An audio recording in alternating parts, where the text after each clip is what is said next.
Hi, I'm Donna Jordan from Jordan Fabrics. Today I'm going to show you how to make a quilt, and it's called Splendor. Now this is made from a pattern designed by Doug Lecco, and it takes a jelly roll and some background. So we're going to head down to the shipping department because that's where we keep all of those items.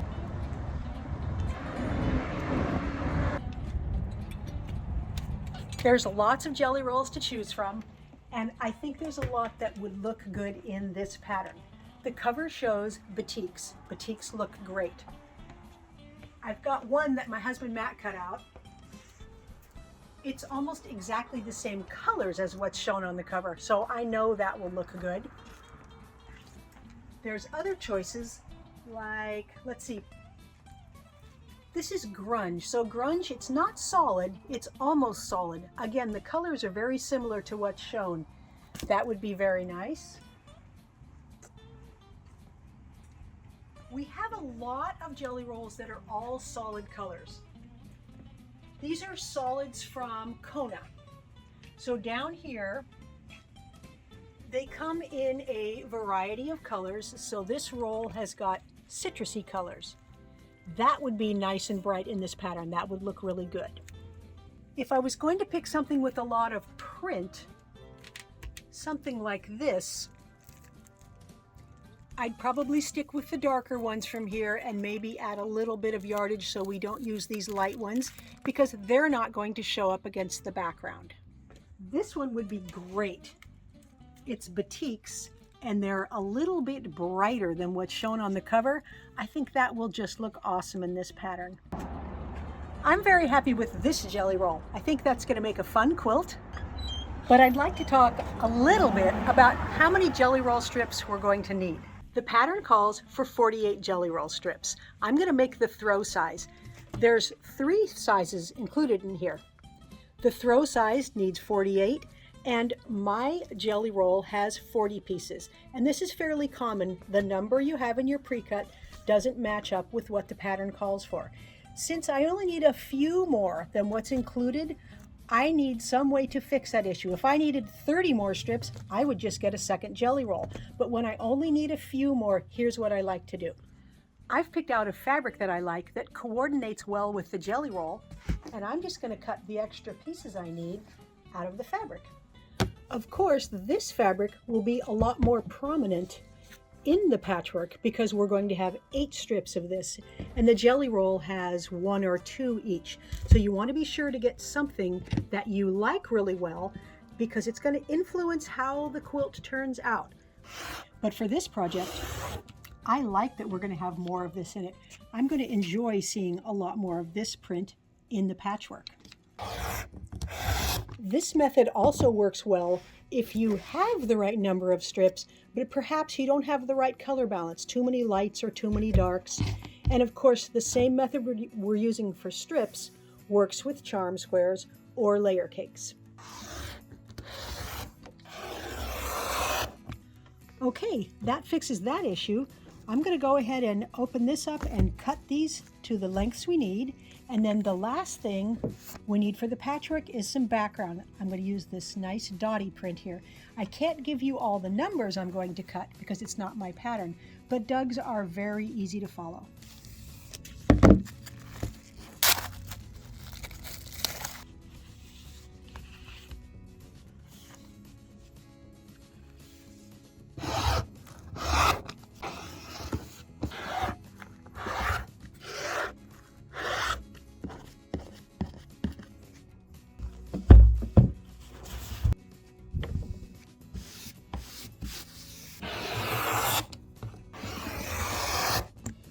Okay, we've got all the cutting done.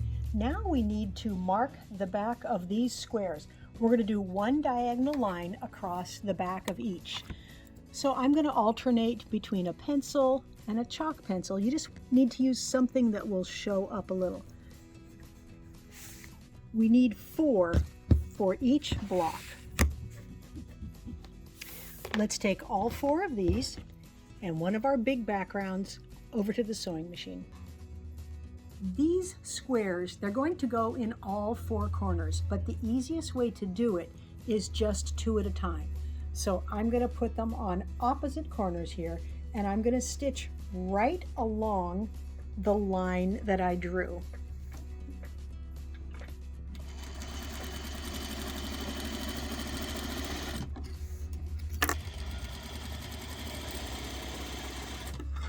Let's take this right over to the ironing board. Both of these get pressed away from the middle, so I'm just folding it right along that seam. So if you've stitched it correctly and you're very accurate, everything will match up there. The last step is to cut away the bottom 2 layers, leaving just a 1/4 inch seam allowance, and that reduces the bulk and it makes your quilt lay a lot flatter.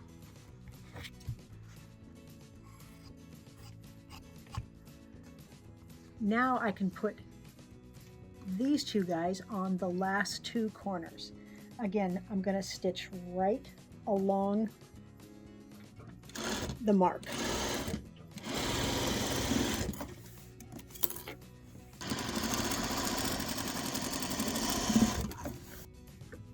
Same thing for these 2 corners.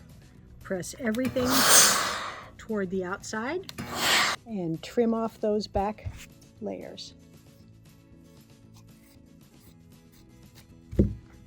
I went ahead and put those corner squares on all the rest of those pieces, and now I'm ready to move on to these.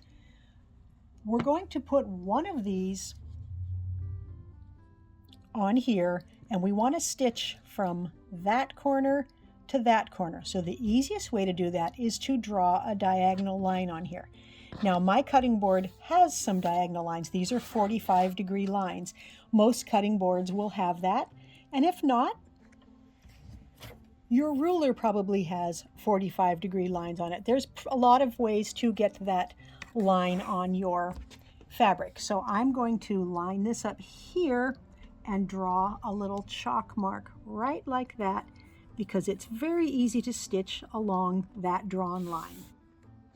Line up your corners so it's nice and even there. Stitch right along the line.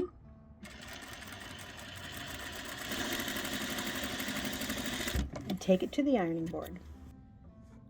All we have to do now is open this up, and I like to finger press it a little bit first, then use my iron. Now if you've sewn accurately and marked accurately, you'll have a nice long rectangle here. The last step is to trim off these layers here. We need to put a second rectangle on here, and this one is going to go on this side, and it gets a diagonal line drawn going the opposite way. So I'm just going to put this here and draw right along here. Let's get everything lined up again.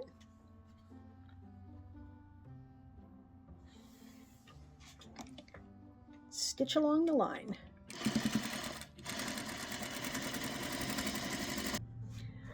This also gets pressed away from that centerpiece. And let's trim off the excess here. Those are all stitched up now, and we're ready to make our first block. All we need is one of these and 4 of these. So we're going to point the background towards the middle there. So we're going to have 2 like that, and then these also point toward the middle. And you can trade your colors around a little bit. I've got a little bit too much of that color there, so maybe I will swap these out so it's a little more colorful. And let's go ahead and get these stitched up. These are really easy to stitch together because there's no matching at all. So I'm just going to start with these 2 pieces and then keep adding as I go. They're all exactly the same length and no seams to match.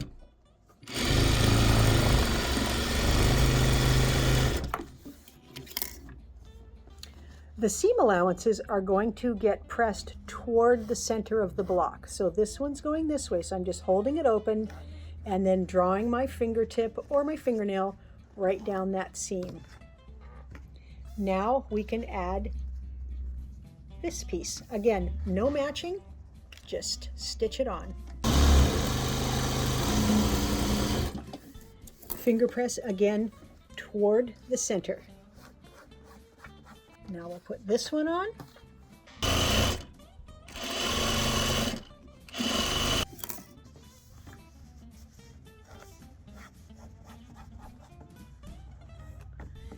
Now here's a little tip. When you're stitching this on, where these seams intersect, you want to stitch right down and come right across that so that you don't get the tip of your point chopped off. So if you take your seam a little too big right there, you could chop off the tip a little. But it's very easy to see right here where they crisscross. That's where you want to stitch.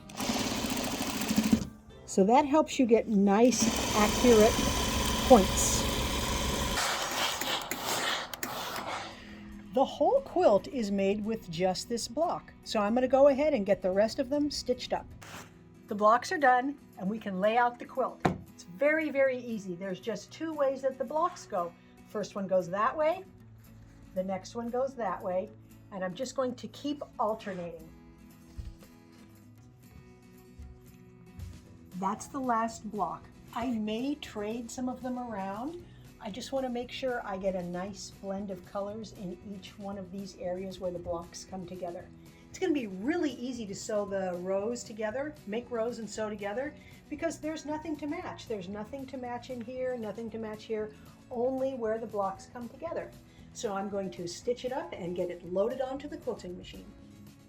The quilt is all loaded up and it's time to pick a nice thread color, something that won't fight with all of this patchwork. We've got a lot of contrast between the strips here and the background, so I want something that won't fight with any of that. This is a nice aqua blue. It's not going to show too much in the dark. It's not going to show at all there. This would be the most extreme choice. So this is about the same color as that one print that I put a lot in. It's going to show up, even single thread, it's going to show up a lot there, but that would be one choice. A lot of blue in the patchwork, blends pretty well. I think that's going to be my number one choice, one of these two, but you could also use a light pink. If I can find an end there.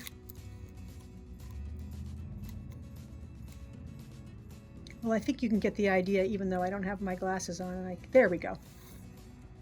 Not going to show in the light. Not going to show up too much there either. And I do like the pink. There's a lot of pink in the patchwork. The lavender matches. There's lavender in here. Not a bad choice. I think I will go with the aqua.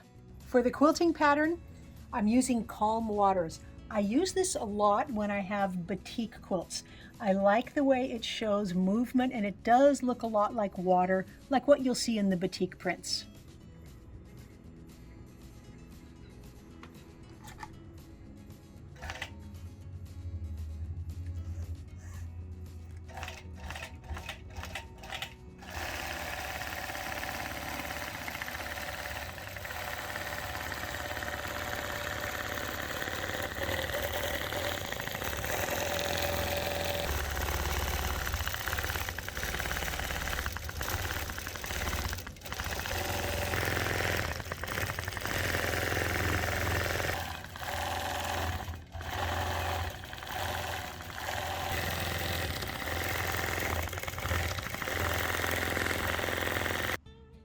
The Splendor quilt is all done, and now we can see these sections here are what are very prominent when you see the whole quilt, even though the block by itself doesn't show what the quilt is going to look like because we just see these big bursts of wonderful color. Now remember that print I added the extra strips of? That's this one right here. And I was a little worried as I was stitching the blocks together that there might be too much of that in the patchwork and it might be way too prominent. But when the quilt is done, I'm really hardly even noticing that there's much more of that than there is of any other print. It probably does change the color balance a little and put more of this plum color in it, but I think it turned out great. But that is something to keep in mind if you're going to add a lot of extra strips of one fabric. The quilting in the calm waters looks really good, and I love the dark blue binding here. The binding matches the back side, which is another small batik there. Really a pretty fast project to make, especially since there's just the one block. It turned out 60 by 72, so it's a nice throw size, and it would be really easy to make it bigger by just making more blocks. Thank you so much for watching our tutorial today. We hope you enjoyed it. Now at the end of every video, we do a giveaway. Today's giveaway is a quilt called Swallows. This is a pattern from me and my sister designs. It was really fun to make. It's got all these little triangles flying all over the quilt like little birds. It's very easy to enter the giveaway.